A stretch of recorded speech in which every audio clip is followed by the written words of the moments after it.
Plants vs Zombies Garden Warfare features two 12 vs 12 online multiplayer modes. Here are some tips to help you vanquish your opponent. We win. Justin, Plants vs Zombies Garden Warfare has a 12 vs 12 multiplayer mode, so I guess if you want to win, you've got to play as a team, haven't you? You have to put together a great team. You have to use team tactics, and character choice is really, really important. So let's talk about the plants. What have we got? Pea shooter is a run and gun specialist, likes to take the fight to the enemy. The sunflower is the plant healer. She tries to stay in behind her fellow plants and keep them in the fight. The chomper is more of a sneaky melee kind of character. He really tries to catch the enemy by surprise. The cactus is a range specialist. She really tries to keep a distance from the enemy and take them down.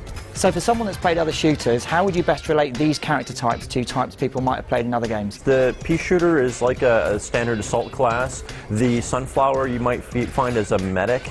The cactus is more of a range specialist, like a sniper or recon, and the chomper is more of a melee class. What's your ideal combination there? I might do what I call the chomper blitz, which is convince everybody in the next round to spawn as the chomper immediately. Overloading on chompers very early will catch them off guard, and you'll be able to really rack up a lot of vanquishes really quickly. So what's a good all-round ratio of character types within a team? Well, I think you want to have at least half the team as pea shooters because they're your assault specialists. They're going to bring the pain to the zombies. I think you probably want about 2 to 3 sunflowers, a couple of chompers, and a couple of cactus to support them.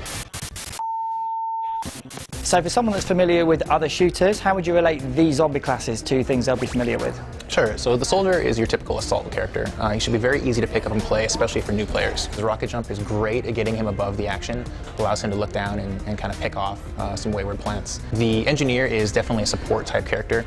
He can build turrets, he can build teleporters, and he can stun other plants. If you're playing as the engineer, you want to kind of hang back from the battle a little bit, use your support abilities, give him some breathing room. For the scientist, you want to stay at the front line. His goo blaster is very, very damaging up close. He's a little bit like a scout in that he's very fast, can get into the battle very quickly and do a lot of damage with his shotgun. But he also has a healing station, so he is the zombie's healer, and how you choose to play him kind of determines how that goes. So how would you relate that to something that someone might be familiar with in other games? It's not quite a shooter trope, but he's more like a battle mage. He's very, very powerful, but he can also heal his teammates. Finally, the All-Star, what's that all about? The All-Star is a bit of a tank. He has very high health, he has a very fast-firing weapon, and he can kind of lay down suppressing fire for his teammates to advance. His sprint tackle ability allows him to clear the objective really effectively, and his football cannon, with its fast rate of fire, can lay down a lot of suppressing fire. If you're going to have a team, what's the best ratio of zombie classes to have?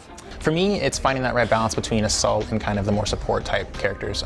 5 or 6 soldiers on one team, and then backing them up with a couple engineers, a couple scientists, a couple all-stars.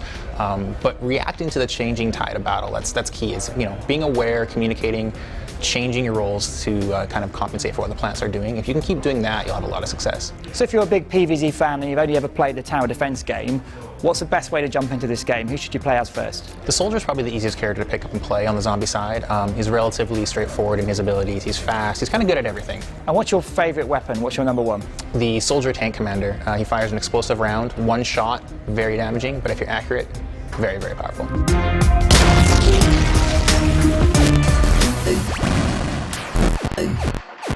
We win.